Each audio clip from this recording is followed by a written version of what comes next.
अस्सलाम वालेकुम dear students. आज kinetic theory of gases and radiation इस चैप्टर का अपना छठा लेक्चर होने जा रहा है। आज के इस लेक्चर से हम लोग सेकंड पार्ट यानी रेडिएशन जो है वो स्टार्ट करने वाले हैं। रेडिएशन में सबसे पहले जो पॉइंट हमको डिस्कस करना है वो है हीट ट्रांसफ़र।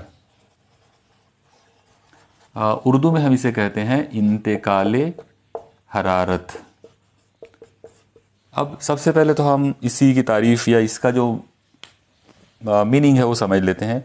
आप देखिए, हीट ट्रांसफ़र का मतलब रहेगा the process in which heat is transferred from one place to another place. मतलब इंतकाले हरारत एक ऐसा अमल है जिसके अंदर हरारती तवानाई एक जगह से दूसरी जगह मुंतकिल होती है।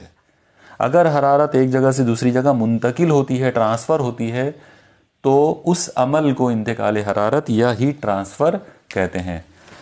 आप देखिए, हीट ट्रांसफ़र या इंतकाल हरारत के तीन अलग अलग प्रोसेस होते हैं। एक प्रोसेस का नाम है कंडक्शन, दूसरे का नाम है कन्वेक्शन, और तीसरा जो प्रोसेस है, तीसरा और आखिरी जो प्रोसेस है उसका नाम है रेडिएशन। ओके, अब इनके लिए उर्दू में जो टर्मिनोलॉजी आमतौर पर जो इस्तेमाल करते हैं वो है कंडक्शन जो है तो इसे कहते हैं ईसाले हरारत। ओके, कन्वेक्शन जो है इसके लिए उर्दू टर्मिनोलॉजी इस्तेमाल की जाती है अहमाल हरारत, और रेडिएशन जो है तो इसके लिए आमतौर पर जो वर्ड इस्तेमाल किया जाता वो है अशाए हरारत। ओके, तो आइए अब हम देखते हैं कि ये तीनों का मीनिंग और इन तीनों में क्या डिफरेंसेस है वो देखते हैं। ओके, सबसे पहले बात करते हैं कंडक्शन यानी ईसाल हरारत की। कंडक्शन या ईसाल हरारत जो है ये एक ऐसा प्रोसेस है जिसमें हरारत यानी हीट एक जगह से दूसरी जगह ट्रांसफ़र हो जाती है, लेकिन जो पार्टिकल्स हैं, जो ज़र्रात है, वो अपनी जगह नहीं छोड़ते, वो अपनी जगह पर कायम रहते हैं और अपनी जगह पर रहकर वो हरारत को आगे की डायरेक्शन में बढ़ाते चले जाते। आप लोग देखो, इसको एक छोटी सी एक फिगर के ज़रिए हम समझने की कोशिश करते हैं। आप ऐसा इमेजिन कीजिए कि मान लो यहाँ पर ये इस तरीके से कुछ पार्टिकल्स हैं, कुछ एटम्स हैं, मान लो 1 2 3 4 5 6। ओके, और इनमें से पहले वाला जो पार्टिकल, मान लो इसको हीट एनर्जी मिलती है, H हरारती तवानाई जो है वो पार्टिकल नंबर 1 को मिलती है। तो ये तवानाई को जज्ब करके ये यहीं के यहीं वाइब्रेट होगा और अपनी तवानाई इसको दे देगा। फिर ये तवानाई जज्ब करके ये वाइब्रेट होगा, ये अपनी तवानाई इसको दे देगा। फिर ये वाइब्रेट होगा, इसकी तवानाई इसको मिल जाएगी। इसके बाद ये वाइब्रेट होगा, इसकी तवानाई इसको मिलेगी। फिर ये वाइब्रेट होगा, इसकी तवानाई इसको मिलेगी। आप लोग देखो कि ये स्टार्टिंग पॉइंट से लेकर एंड पॉइंट तक हरारत जो है वो ट्रांसफ़र होते चले गई, लेकिन पार्टिकल अपनी जगह नहीं छोड़े। पार्टिकल नंबर 1 यहीं रहा, पार्टिकल नंबर 2 यहीं रहा, पार्टिकल नंबर 6 इसी जगह पे रहा। तमाम जितने ज़र्रात है वो सब अपनी अपनी जगह पर कायम रहे, कोई भी अपनी जगह से नहीं हिला, कोई अपनी जगह को उन्होंने नहीं छोड़े, डिस्प्लेस नहीं हुए। ये वाला जो प्रोसेस है इसे कहते हैं कंडक्शन या ईसाले हरारत। ओके, आप लोग याद रखिए कि ये प्रोसेस जो है ये सिर्फ सॉलिड में पॉसिबल है, क्योंकि जो ठोस जिस्म होते हैं, दुनिया में जितने भी ठोस जिस्म हैं जिनमें से हरारत ट्रांसफ़र हो सकती है, तो वो ठोस जिस्मों के अंदर ही ईसाले हरारत मुमकिन है, क्योंकि ठोस जिस्म ऐसे जिस्म होते हैं जिनके अंदर ज़रात अपनी जगह नहीं छोड़ते, सिर्फ वो तवानाई को आगे बढ़ा देते। ओके, तो ये थी कहानी कंडक्शन की, कंडक्शन ऑफ हीट की। ये जिन चीज़ों में पाए जाते हैं, मतलब जिन सॉलिड्स के अंदर कंडक्शन का प्रोसेस होता है, उनको कंडक्टर्स ऑफ हीट कहा जाता, यानी मौसिल, हरारत के मौसिल। दुनिया में आपको पता है कि जितनी भी धातें हैं वो हरारत की बेहतरीन मौसिल होती हैं, यानी वो हरारत को एक जगह से दूसरी जगह मुंतकिल करने में उनका बहुत बड़ा रोल होता है। ओके, तो ये था मामला कंडक्शन का। अब सवाल आता है कि कन्वेक्शन यानी अहमाल हरारत क्या चीज़ है। तो आप लोग देखिए, इसको समझने के लिए हम वापस इसी एग्जाम्पल को लेते हैं। मान लीजिए कि आपके पास ये कुछ अलग अलग यहाँ पर पार्टिकल्स हैं। आप ऐसे इसको इमेजिन कर लो कि ये particle number 1, particle number 2, particle number 3, 4। Okay, और H हरारती तवानाई जो है वो पहले पार्टिकल को मिली, तो होगा ये कि ये पार्टिकल उस तवानाई को लेकर यहाँ से आगे बढ़ जाएगा, ये खुद ये अपनी जगह छोड़ देगा, इसकी जगह पर ये पार्टिकल आ जाएगा, इसकी जगह पर ये पार्टिकल आएगा, इसकी जगह पर ये पार्टिकल आएगा, और नंबर 1 आपको यहाँ नज़र आएगा थोड़ी देर के बाद। तो जाहिर सी बात है जो तवानाई यहाँ दी गई थी वो तवानाई यहाँ ट्रांसफ़र नहीं हुई, यहाँ भी ट्रांसफ़र नहीं हुई, यहाँ भी नहीं हुई, लेकिन यहाँ हो गई। वो तवानाई यहाँ से सीधा यहाँ चले गई। मतलब ये जो पार्टिकल है ये तवानाई को लेकर खुद पहुँच गया। अगर कोई ज़र्रा हरारती तवानाई को लेकर खुद आगे बढ़ जाता है, वो तवानाई को लेकर खुद ट्रांसफ़र हो जाता है, उसको हम कहेंगे convection. Okay, convection is the process in which the particles carry the energy. यानी वो हीट ट्रांसफ़र करेंगे लेकिन खुद कैरी करके। यहाँ पर कंडक्शन में क्या हुआ था, उन्होंने वो खुद नहीं गए थे, वो अपनी जगह पे कायम थे, अपनी जगह से वो डिस्प्लेस नहीं हुए थे, लेकिन उन्होंने हीट को आगे बढ़ाया था। लेकिन कन्वेक्शन में वैसा नहीं होगा, इसके अंदर वो हीट को लेकर खुद आगे बढ़ेंगे और ख़ुद अपनी जगह छोड़कर किसी और जगह पर चले जाएंगे और उनके साथ में तो इस तरीके से कन्वेक्शन के अंदर हमने देखा कि हरारती तवानाई जो है वो पार्टिकल्स के ज़रिए खुद आगे बढ़ जाती है, यानी पार्टिकल जो है वो अपनी जगह छोड़ देते हैं और ख़ुद तवानाई को लेकर, हरारत को लेकर आगे चले जाते हैं। ओके, तो ये था अहमाल हरारत।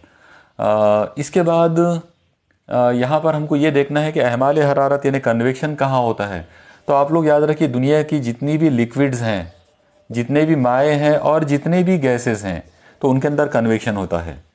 ओके, कंडक्शन जो है वो सॉलिड में होता है और कन्वेक्शन जो है वो दुनिया के तमाम लिक्विड्स में और गैसेस में होता है। तो ये था मामला कंडक्शन और कन्वेक्शन का। ओके, अब हम आते हैं तीसरे और आखिरी प्रोसेस के ऊपर। तीसरा और आखिरी जो प्रोसेस है वो है रेडिएशन। आप लोग याद रखिए, रेडिएशन या अशाए हरारत ये एक ऐसा अमल है जिसके अंदर हरारत गर्म जिस्म से ठंडे जिस्म की तरफ मुंतकिल होती है बग़ैर किसी मीडियम के, बग़ैर किसी पार्टिकल के। मतलब इसके अंदर पार्टिकल का होना या ना होना उससे कोई फ़र्क नहीं पड़ता। आप इमेजिन करो, मान लो यहाँ पर इस जगह पर एक हॉट बॉडी है और इस जगह पर एक कोल्ड बॉडी है, तो इसमें से हरारती तवानाई जो है वो लहरों की शक्ल में यहाँ पहुँचेगी। ओके, कौन सी लहरें रहेंगी? तो बहुत सिंपल है, इलेक्ट्रोमैग्नेटिक वेव्स यानी बरकी मैग्नातीसी लहरों की शक्ल में हॉट जिस्म में से, मतलब गर्म जिस्म में से तवानाई जो है वो मुंतकिल हो जाएगी ठंडे जिस्म की तरफ, इलेक्ट्रोमैग्नेटिक वेव्स के रूप में, बरकी मैग्नातीसी लहरों की शक्ल में। ये वाला जो प्रोसेस है इसे कहते हैं रेडिएशन। रेडिएशन के अंदर ना तो सॉलिड की ज़रूरत है, ना लिक्विड की, ना गैस की। यानी पार्टिकल्स हो तो भी कोई फ़र्क नहीं पड़ता, पार्टिकल्स ना हो तो भी कोई फ़र्क नहीं पड़ता। इसके अंदर हरारत जो है, हीट जो है वो इलेक्ट्रोमैग्नेटिक वेव्स बनेगी और इलेक्ट्रोमैग्नेटिक वेव्स बनकर वो आगे बढ़ेगी। अब जाहिर सी बात है, अगर इलेक्ट्रोमैग्नेटिक वेव्स बनकर अगर हीट को आगे बढ़ना है, और हमको ये पता है कि इलेक्ट्रोमैग्नेटिक वेव्स जो हैं वो वैक्यूम से भी पास होती है, खला में से भी, इसका मतलब रेडिएशन एक ऐसा प्रोसेस है जो वैक्यूम में भी होता है। ओके, अब इसकी एक एग्जांपल हमको देखना है। आप देखिए, एक हॉट बॉडी जो है वो सूरज है और एक कोल्ड बॉडी मतलब हमारी ज़मीन है, और आपको पता है कि दोनों के दरमियान करोड़ों किलोमीटर का फासला है, जिसके अंदर बीच में वैक्यूम है, यानी बहुत बड़े लेवल पर यहाँ पर वैक्यूम मौजूद है। अब इतने बड़े वैक्यूम में से, मतलब यहाँ पर आप देखिए कि अगर इस वैक्यूम में से अगर आपको हीट एनर्जी को, यानी सूरज में से ज़मीन तक अगर हीट एनर्जी को पहुँचाना है, तो बीच में जब वैक्यूम है, मतलब ना सॉलिड है, ना लिक्विड है, ना गैस है, ना कोई चीज़ है उसमें, वैक्यूम मतलब खाली, बिल्कुल कुछ नहीं, खला एकदम, तो उसमें से भी अगर हीट एनर्जी ज़मीन तक पहुँच रही है तो इसका मतलब वो जो प्रोसेस है वो इलेक्ट्रोमैग्नेटिक वेव्स के रूप में हो रहा है, और वो है रेडिएशन। ओके, तो रेडिएशन की जो सिंपल सी जो तारीफ होगी वो ये है कि the process in which heat energy is converted into electromagnetic waves and transferred from the hot body to cold body without any means of physical material medium is called radiation। मतलब अशाए हरारत एक ऐसा अमल है, इंतकाल हरारत का एक ऐसा अमल है जिसमें तवानाई जो है, हरारती तवानाई, वो बरकी मैग्नातीसी लहरों की शक्ल में गर्म जिस्म से ठंडे जिस्म की तरफ मुंतकिल हो जाती है बग़ैर किसी वास्ते के, बग़ैर किसी मीडियम के। उसे कहते हैं अशाए हरारत। तो ये है रेडिएशन का की डेफिनेशन। अब अगर हमसे ये पूछा जाए कि ये तीनों जो प्रोसेस हैं इंतकाल हरारत के, इनमें सबसे ज़्यादा तेज़ कौन है, तो डेफिनेट, बिल्कुल लॉजिकल बात है कि सबसे ज़्यादा तेज़ जो है वो रेडिएशन है।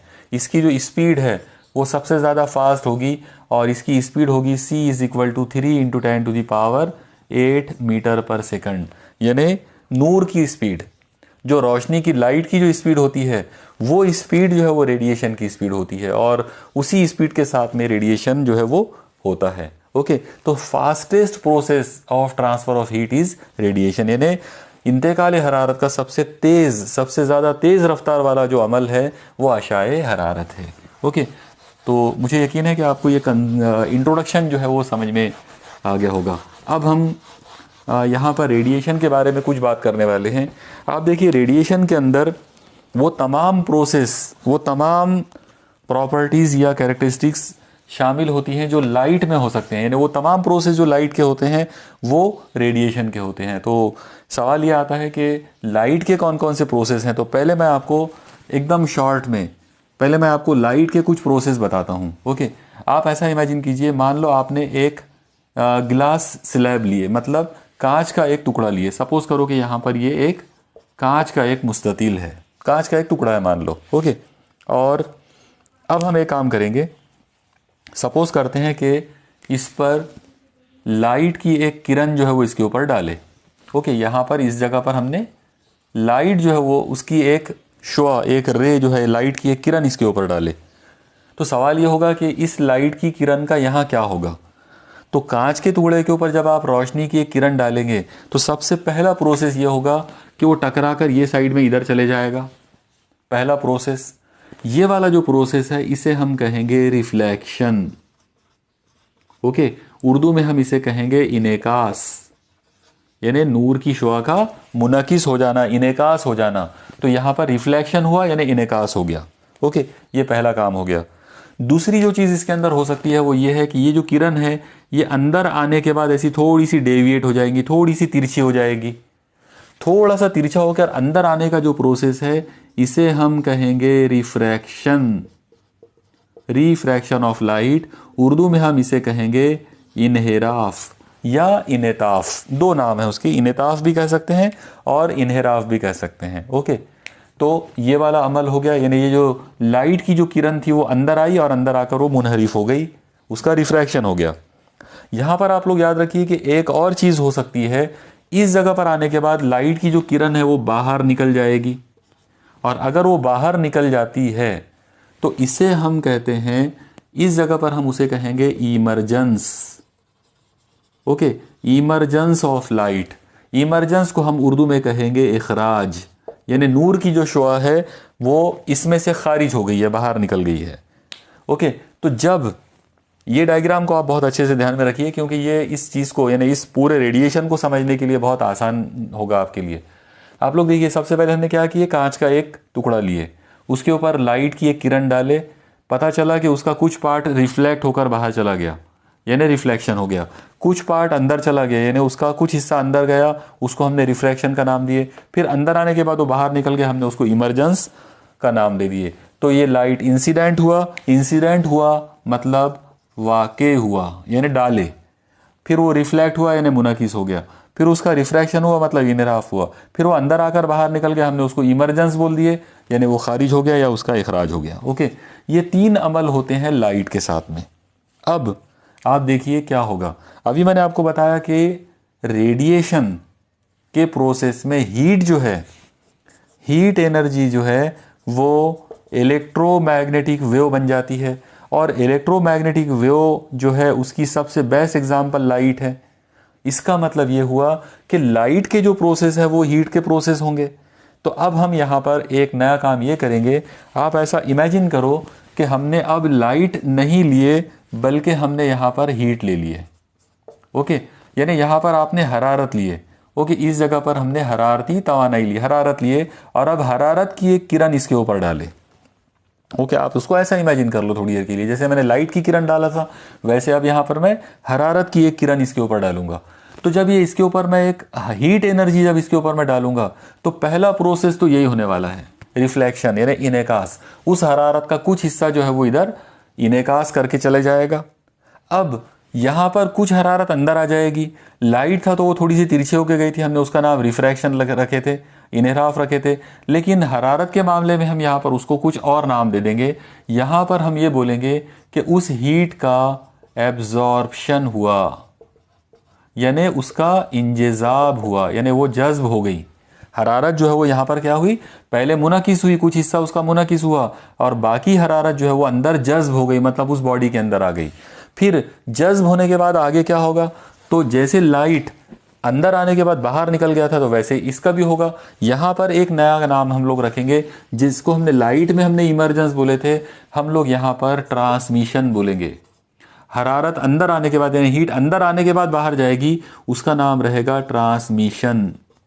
ओके, लाइट जो है वो ट्रांसमिट हो जाएगी, उर्दू में हम उसे कहेंगे तरसील हो गई, यानी हरारत की तरसील हुई। तो टोटल मिलाकर यहाँ पर क्या हुआ, जब हम लाइट डालते हैं तो इनेकास होता है, इन्हिराफ होता है और इखराज होता है। जब हम हीट एनर्जी डालते हैं तो इनेकास होता है, इंजेज़ाब होता है और तरसील होता है, यानी तीन अमल हरारत के साथ में भी होंगे। ओके, मुझे उम्मीद है कि आपको लाइट और हीट दोनों का नेचर और उनके साथ होने वाली ये तीन अमल समझ में आ गए होंगे। ओके, अब हम एक काम करते हैं, यहाँ पर हम एक बहुत ही इंपॉर्टेंट कंसेप्ट हमको समझना है। हम ये इमेजिन कर रहे हैं कि मान लो हीट एनर्जी जो है वो H है, जो आपने इसके ऊपर इंसिडेंट की है, यानी H हरारती तवानाई इसके ऊपर डाले। जब आप H हरारती तवानाई इसके ऊपर डालेंगे तो उसका कुछ हिस्सा रिफ्लेक्ट हो जाएगा, इनेकास हो जाएगा। तो वो जो कुछ हिस्सा है हम उसका नाम रख देते हैं H सफिक्स R। R का मतलब है रिफ्लेक्टेड, यानी हरारती तवानाई का एक हिस्सा जो है वो मुनाकिस होकर इधर चला गया, उसका नाम है HR, उसकी जो क्वांटिटी है वो HR है।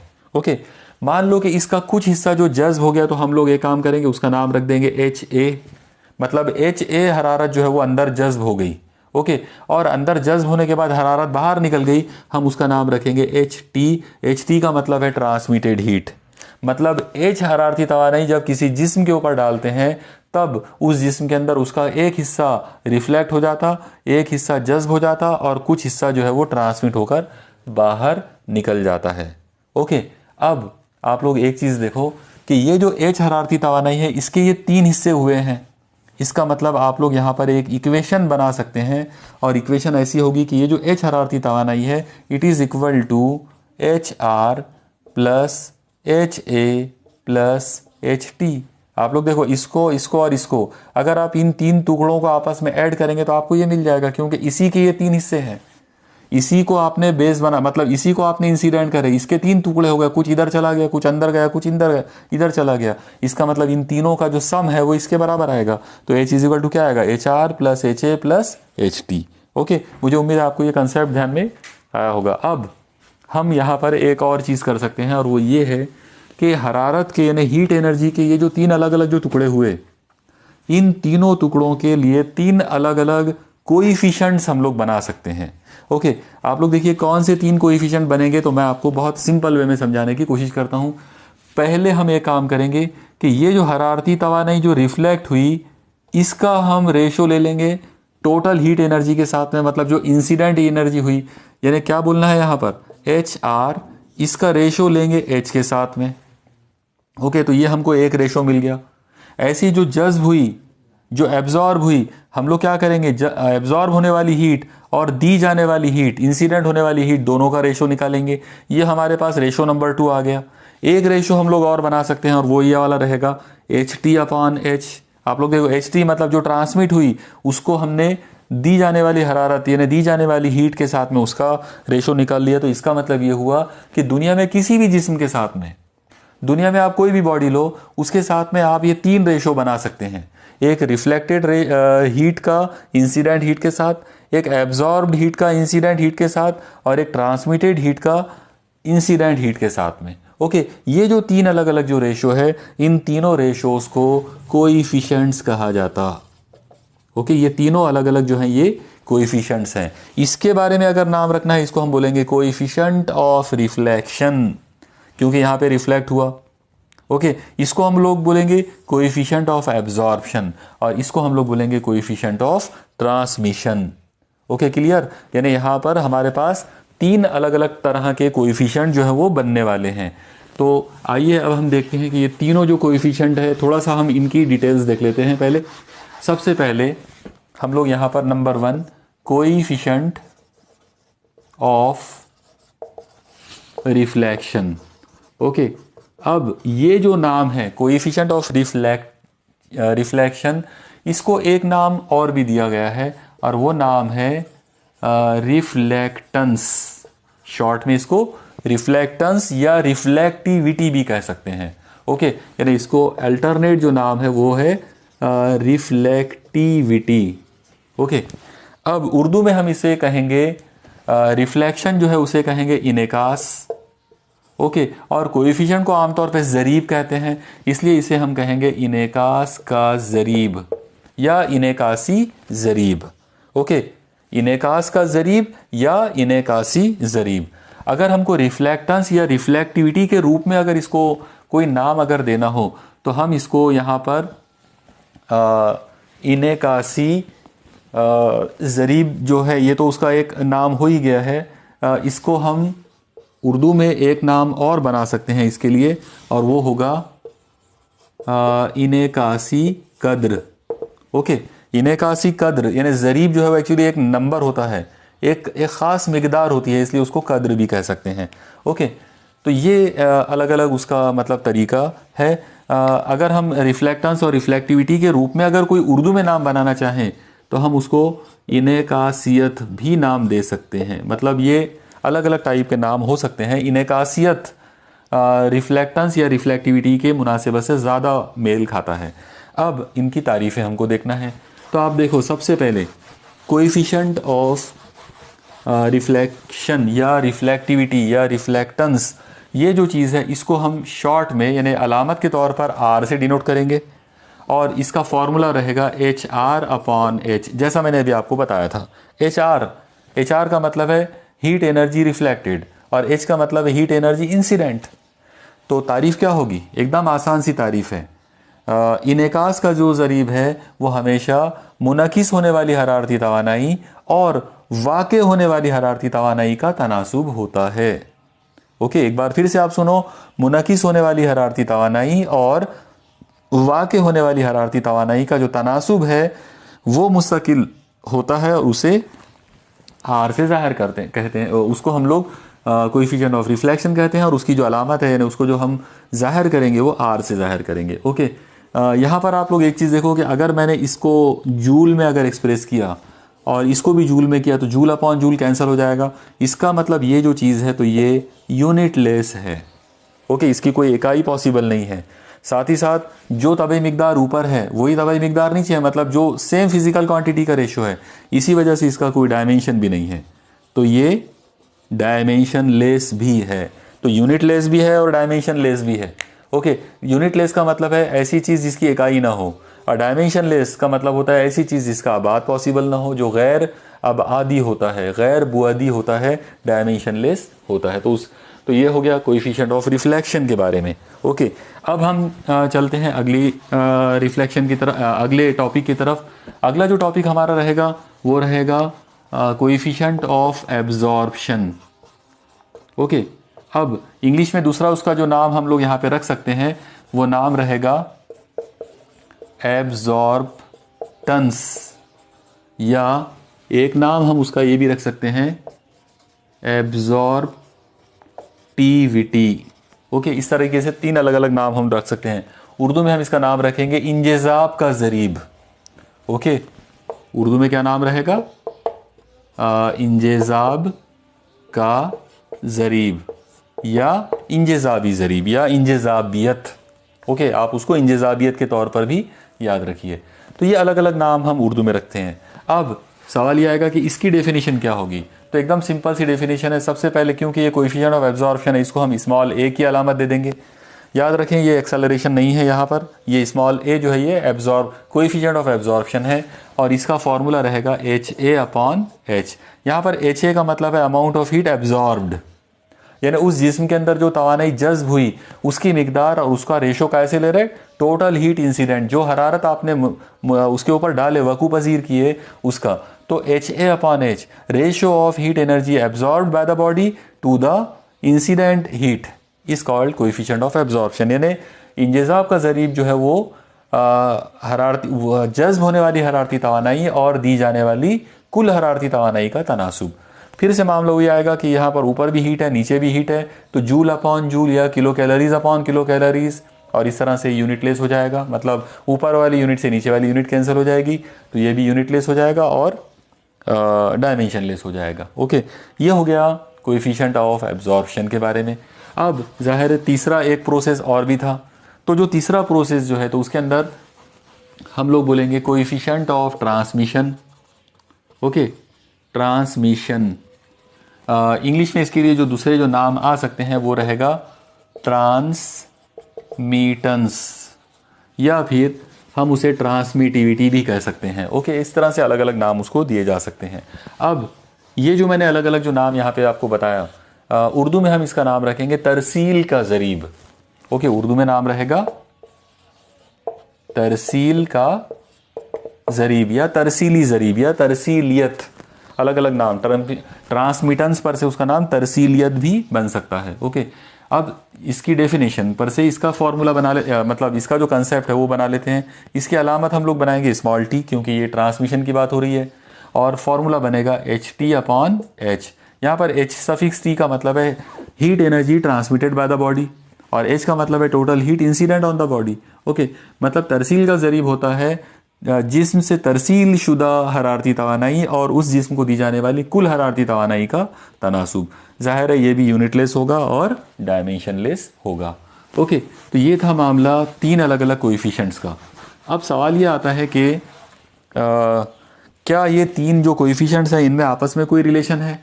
तो अब हमको यहाँ पर ये देखना है रिलेशन बिटवीन थ्री कोएफिशिएंट्स, यानी ये जो तीन अलग अलग जो कोएफिशिएंट्स हमारे पास हैं इनका आपस में रिश्ता क्या है, क्या रिलेशन हो सकता है। तो एकदम सिंपल सी बात है। आप लोग देखिए, अभी मैंने आपको बताया था कि H हरारती तवानाई एक जिस्म को दिए, उस जिस्म के अंदर इस हरारती तवानाई का पहला जो पार्ट था वो रिफ्लेक्ट होकर बाहर चला गया, कुछ हिस्सा जो है वो उसके अंदर जज्ब हो गया, एब्जॉर्ब्ड हो गया, और कुछ हिस्सा अंदर आने के बाद बाहर चला गया। हमने उसका नाम ट्रांसमिटेड रख दिए, ट्रांसमिशन। ओके, तो इसका मतलब H हरारती तवानाई के तीन टुकड़े होते हैं, HR plus HA plus HT। Okay, अब एक काम करते हैं, ये जो इक्वेशन जो हमको मिली इस इक्वेशन के दोनों साइड को H से डिवाइड कर देते हैं। तो अगर मैं दोनों साइड को H से अगर डिवाइड कर दूं तो ये कुछ ऐसा हो जाएगा, H upon H is equal to HR upon H plus HA upon H plus HT upon H, यानी हर किसी को H से डिवाइड करना है। ओके, और अब जब हर किसी को H से डिवाइड कर दिए तो ये कुछ ऐसा मिला। अब इसके बाद आप लोग इसको देखो एक चीज़, H अपॉन H का मतलब हो जाएगा 1 is equal to HR upon H, amount of heat reflected और टोटल हीट इंसिडेंट, दोनों का जो रेशो है वो कोएफिशिएंट ऑफ रिफ्लेक्शन होता है, इनेकास का ज़रीब होता है, मतलब ये है R, प्लस ये जो चीज़ है ये इंजेज़ाब का ज़रीब है, यानी कोएफिशिएंट ऑफ एब्जॉर्प्शन है, तो इसको A लिखना पड़ेगा। और HT अपॉन H ये जो चीज़ है तो ये कोएफिशिएंट ऑफ ट्रांसमिशन है, मतलब तरसील का ज़रीब है, इसका मतलब इसकी जगह पर T लेना पड़ेगा। तो यहाँ पर हमको एक बहुत ही सिंपल सा एक रिलेशन जो है वो हमको मिल गया, R plus A plus T, और इन सब की जो सम है, इन सब का जो टोटल है वो 1 आ गया। ओके, आमतौर पर इसको ऐसा लिखा जाता है A plus R plus T is equal to 1, मतलब coefficient of absorption plus coefficient of reflection plus coefficient of transmission is equal to 1 is equal to unity, 1 यानी यूनिटी। ओके, यानी तीनों कोएफिशिएंट्स का जो एडिशन है वो हमेशा 1 होता है। ओके, ये एक बहुत ही इंपॉर्टेंट पॉइंट हम लोगों ने यहाँ पर देख लिए, यानी ये एक बहुत ही इंपॉर्टेंट रिलेशन है जिससे हमको किसी भी बॉडी में हीट के जो होने वाले जो अलग अलग जो प्रोसेस हैं, मतलब एब्जॉर्प्शन है, रिफ्लेक्शन है, ट्रांसमिशन है, उनका आपस का रिश्ता जो है वो समझ में आता है। ओके, अब यहाँ पर आप लोग एक चीज़ देखिए कि जब हम लाइट की बात करते हैं तो लाइट के लिए, मतलब नूर के लिए, उजाले के लिए, रोशनी के लिए दुनिया में हमारे पास दो तरह के जिस्म होते हैं। नंबर 1 ट्रांसपेरेंट जिस्म, ओके, और नंबर 2 ओपेक जिस्म। इनको उर्दू में हम ये कहेंगे, ट्रांसपेरेंट जिस्म का मतलब होता है शफाफ जिस्म, और ओपेक जिस्म का मतलब होगा गैर शफाफ जिस्म। ओके, दोनों का क्या मीनिंग है वो देखो। ट्रांसपेरेंट जिस्म हम ऐसे जिस्म को कहेंगे जिसमें से लाइट आर पार गुजर जाता है, और ओपेक जिस्म का मतलब रहेगा ऐसा जिस्म जिसमें से लाइट आर पार नहीं जाता बल्कि टकरा कर वापस हो जाता है, उसके आर पार नहीं जा सकता। इसका मतलब लाइट की ये प्रॉपर्टी है कि वो कुछ चीज़ों के आर पार चले जाएगा और कुछ चीज़ों के वो आर पार नहीं जा सकता। ओके, जिनके वो आर पार जा सकता है तो उनके आर पार हम देख सकते हैं, जैसे कांच है, पानी है, कोई बहुत ही शफाफ टाइप का कोई लिक्विड मतलब कोई तेल है। ओके, ऐसी चीज़ें जिनमें से लाइट गुजर जाता उनके आर पार हम देख सकते हैं, तो वो ट्रांसपेरेंट जिस्मों की लिस्ट में आएगा। और ओपेक जिस्म का मतलब रहेगा जैसे लकड़ी है, लोहा है, कोई मेटल है, दीवार है, ये तमाम चीज़ें, इनके आर पार लाइट नहीं जाता तो उनके आर पार भी हम देख नहीं सकते। ओके, तो ये ऐसी चीज़ों को हम ओपेक कहेंगे। तो ये लाइट की प्रॉपर्टी हो गई कि लाइट के हिसाब से दुनिया में दो तरह के जिस्म होते हैं, ट्रांसपेरेंट और ओपेक। तो सेम यही वाली कहानी रिपीट होती है हीट के वास्ते भी। हीट एनर्जी का जब मामला आएगा, ओके, अब आप देखो एकदम क्लियर रखो, आप अपने आइडियाज़ जो हैं वो बिल्कुल क्लियर होना चाहिए। जैसे मैंने आपको लाइट के लिए बताया, अब हम बात करेंगे हीट एनर्जी की। ओके, तो हीट एनर्जी के लिए भी दुनिया में दो तरह के जिस्म होते हैं। कुछ जिस्म ऐसे होते हैं जिनके अंदर ट्रांसमिशन होता है। ओके, कुछ जिस्म ऐसे होते हैं जिनमें ट्रांसमिशन होता है, यानी हीट जो है वो उनके आर पार गुजर जाती। और कुछ जिस्म ऐसे होते हैं जिनके अंदर ट्रांसमिशन बिल्कुल नहीं होता, मतलब उनमें ट्रांसमिशन नहीं होगा, मतलब उनके लिए वो जिस्म ओपेक हो जाएगा। ओके, तो जिन जिस्मों में से हीट एनर्जी जो है वो ट्रांसफ़र हो जाती है, मतलब ट्रांसफ़र हो सकती है, उनके लिए वर्ड इस्तेमाल किया जाता डायथरमैनस बॉडी। ओके, उर्दू में हम इसके लिए एक बहुत सिंपल टर्म इस्तेमाल कर सकते हैं और वो है तरसीली जिस्म। ओके, इसके लिए कोई और दूसरा वर्ड भी बनाया जा सकता है, लेकिन मुझे ये वर्ड बहुत सिंपल लगता है, तो इसलिए आप इसको ध्यान में रखिए।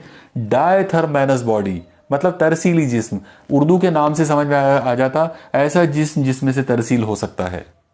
ओके, यानी ऐसी बॉडी जिसमें से हीट एनर्जी का ट्रांसमिशन हो जाता, उसको कहते हैं डायथरमैनस बॉडी। और इसका उल्टा जो रहेगा नंबर 2 यानी ओपेक। अब ओपेक जिस्म जो है, तो हीट एनर्जी के तौर पर अगर हमको उसको बोलना है तो उसको दो नाम दिए जाएंगे।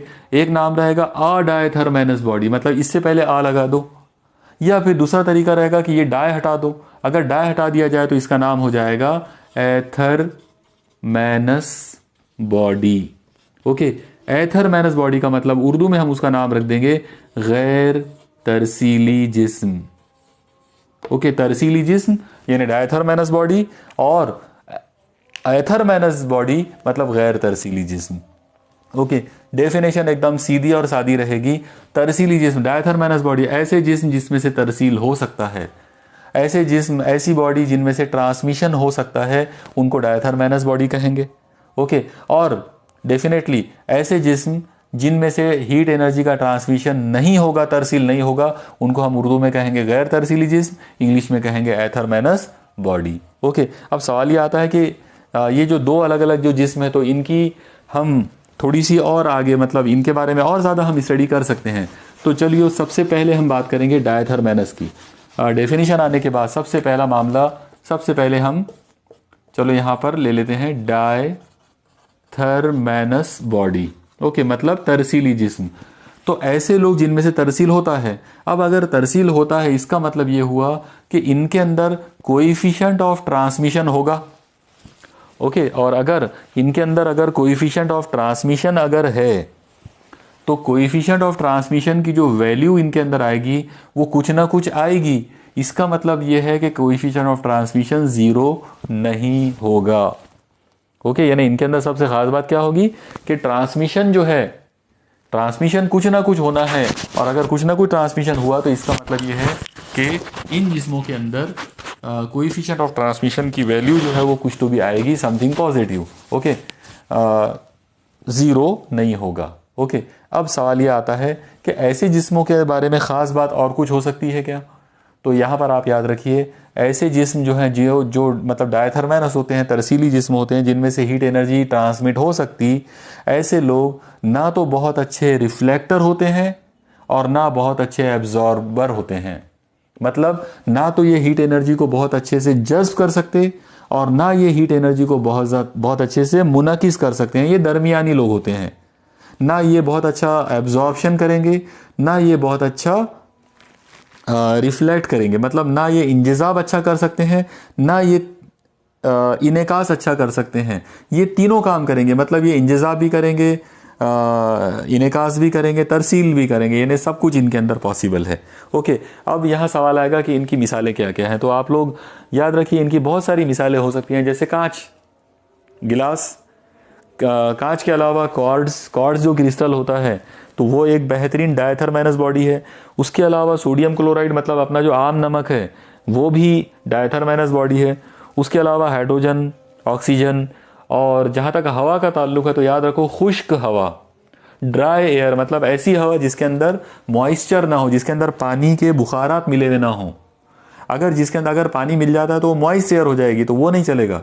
ओके, वो अगर हमको डायथरमैनस एयर की अगर बात करना है तो it must be dry air. तो ड्राई एयर, ये तमाम जो जिस्म है ये सब के सब डायथरमैनस बॉडीज के अलग अलग एग्जाम्पल्स हैं। ओके, अब सवाल आएगा नंबर 2 कि एथरमैनस बॉडी क्या होगी। तो एथरमैनस बॉडी जो है, अभी जैसा मैंने आपको बताया, ये वो लोग हैं जिनको हम उर्दू में बोलेंगे गैर तरसीली जिस्म, मतलब जिनके अंदर तरसील नहीं होती है। अगर तरसील नहीं होगी इसका मतलब इनके लिए कोएफिशिएंट ऑफ ट्रांसमिशन 0 आएगा। ओके, और अब आप इमेजिन करो कि अगर इनमें कोएफिशिएंट ऑफ ट्रांसमिशन 0 आ गया तो फिर ये जो फॉर्मूला हमारे पास लिखा है A + R + T = 1, इस फॉर्मूले में आप लोग गौर करो कि T = 0 आ गया। अगर मैं इसकी जगह पर 0 ले लेता हूं तो अब बचे हुए जो लोग हैं वो है A + R = 1। ओके, अब A + R = 1, ये जो फॉर्मूला आया, इस फॉर्मूले पर से मैं एक बहुत ही मज़ेदार बात बना सकता हूं। आप लोग देखो, गौर करो, अगर मैंने R = 0 लिया तो A = 1, यानी A + 0 = 1, इसका मतलब A = 1 आ जाएगा। और अगर मैं यहाँ पर R की वैल्यू 1 ले लेता हूँ तो आप लोग गौर करो, A + 1 = 1, ये 1 इधर आकर 1 - 1 हो जाएगा, मतलब A की वैल्यू 0 लेना पड़ेगा।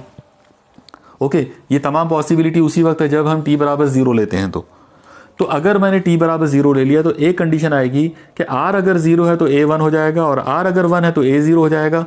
R = 0 का मतलब है कोएफिशिएंट ऑफ रिफ्लेक्शन 0 है। ओके, कोएफिशिएंट ऑफ रिफ्लेक्शन 0 है, मतलब वो जिस्म मुनकिस नहीं कर रहा है। पहली चीज़ तो याद रखो कि वो तरसील नहीं कर रहा था क्योंकि वो एथरमैनस है, गैर तरसीली है। और अब R = 0 का मतलब ये है कि वो इनेकास नहीं कर रहा है, रिफ्लेक्शन उसमें नहीं है। तो अगर उसके अंदर ट्रांसमिशन भी नहीं है, उसके अंदर अगर रिफ्लेक्शन भी है, तो पूरा का पूरा क्या है, A = 1, मतलब एब्जॉर्प्शन। तो दी जाने वाली पूरी की पूरी हीट को एब्जॉर्ब कर रहा है, तो वो बेहतरीन एब्जॉर्बर रहेगा, good absorber, best absorber. Okay, ये जो कंडीशन है ये आइडियल एब्जॉर्बर की है। आइडियल एब्जॉर्बर यानी ये जो बॉडी रहेगा वो आने वाली हरारत को पूरा का पूरा जज्ब कर लेगा, ना वो तरसील होने देगा ना वो रिफ्लेक्ट होने देगा। ओके, तो बेस्ट एब्जॉर्बर, ये वाला जो जिस्म रहेगा वो बेस्ट एब्जॉर्बर रहेगा। ओके, अब ये वाला केस देखते हैं। R = 1 और A = 0 है। A = 0 का मतलब है कि उसने जज्ब कुछ नहीं करा। T = 0 पहले से था, मतलब तरसील वो कर नहीं सकता था। A = 0 मतलब वो एब्जॉर्ब कर नहीं सकता था। बचा कौन, R = 1। R = 1 का मतलब ये है कि उसने आने वाली पूरी की पूरी हरारत को रिफ्लेक्ट कर दिया। तो इसका मतलब ये हुआ कि ये बेस्ट रिफ्लेक्टर है, आइडियल रिफ्लेक्टर। आने वाली हरारती तवानाई को इसने न जज्ब करा न ट्रांसमिट करने दिया, बल्कि पूरा का पूरा रिफ्लेक्ट कर दिया, मुनाकिस कर दिया। इसको हम बोलेंगे आइडियल रिफ्लेक्टर, बेस्ट रिफ्लेक्टर। तो ये जो लोग होते हैं एथरमैनस बॉडी, या तो ये बेस्ट रिफ्लेक्टर हो सकते हैं या ये बेस्ट एब्जॉर्बर हो सकते हैं। ओके, डायथरमैनस बॉडी के बारे में मैंने आपको बताया था कि ना तो ये अच्छा जज्ब कर सकते ना ये अच्छा मुनाकिस कर सकते। ओके, लेकिन जब मामला गैर तरसीली जिस्मों का आएगा तो इनके लिए बिल्कुल पॉसिबिलिटी होती है कि या तो ये गुड रिफ्लेक्टर होंगे या ये गुड एब्जॉर्बर होंगे, या तो ये बहुत बेहतरीन मुनाकिस करेंगे या ये बहुत बेहतरीन इंजेजाब करेंगे। ओके, तो ये थी कहानी एथरमैनस बॉडी की। यहाँ पर अब हम देखते हैं कि एथरमैनस बॉडी जो है इनके दुनिया में कौन कौन सी जिस्म है। तो आप लोग एक हिंट याद रखो कि ज़्यादातर ये ऐसे जिस्म होते हैं जिनमें से हीट एनर्जी का ट्रांसमिशन पॉसिबल नहीं है। ओके, अब हीट एनर्जी का ट्रांसमिशन किस में से पॉसिबल नहीं होगा, तो ऐसे जिस्म आमतौर पर ओपेक जिस्म होंगे, यानी लाइट के लिए भी ये काफ़ी हद तक ओपेक होते हैं। तो इनकी बेस्ट एग्जांपल है पानी। आप याद रखो कि पानी जो है उसमें हीट एनर्जी का जो ट्रांसमिशन है वो उसमें नहीं होता है। ओके, दूसरी चीज़ है लकड़ी यानी वुड, लकड़ी में से भी ये पॉसिबल नहीं है। आयरन यानी लोहा, ओके, कॉपर यानी तांबा, उसके अलावा मॉइस्ट एयर, मॉइस्ट एयर का मतलब होता है गीली हवा, मतलब ऐसी हवा जो मरतूब हवा जिसे कहते हैं, ऐसी हवा जिसके अंदर आबी बुखारा शामिल हो, जिसके अंदर पानी मिला हुआ हो। ओके, हमने देखा था अभी कुछ देर पहले कि ड्राई एयर जो है वो बेस्ट एग्जांपल है डायथरमेनस बॉडी की, और मॉइस्ट एयर जो है वो बेस्ट एग्जांपल है एथरमेनस बॉडी की। ठीक है, इसी तरीके से एग्जांपल आप याद रखिए बेंजीन। बेंजीन जो है वो एक ऑर्गेनिक लिक्विड होता है और वो भी एथरमेनस बॉडी है। ओके, तो ये थी कहानी एथरमेनस बॉडीज़ की। मुझे पूरा यकीन है कि आपको यहाँ तक आज जो हुआ अपना ये तमाम बातें आपने नोट किए होंगे और आपको ये समझ में आया होगा।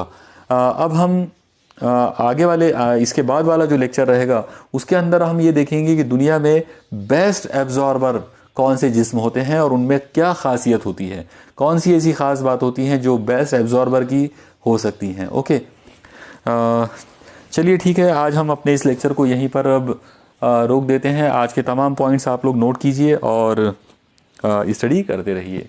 ओके, अल्लाह हाफिज़।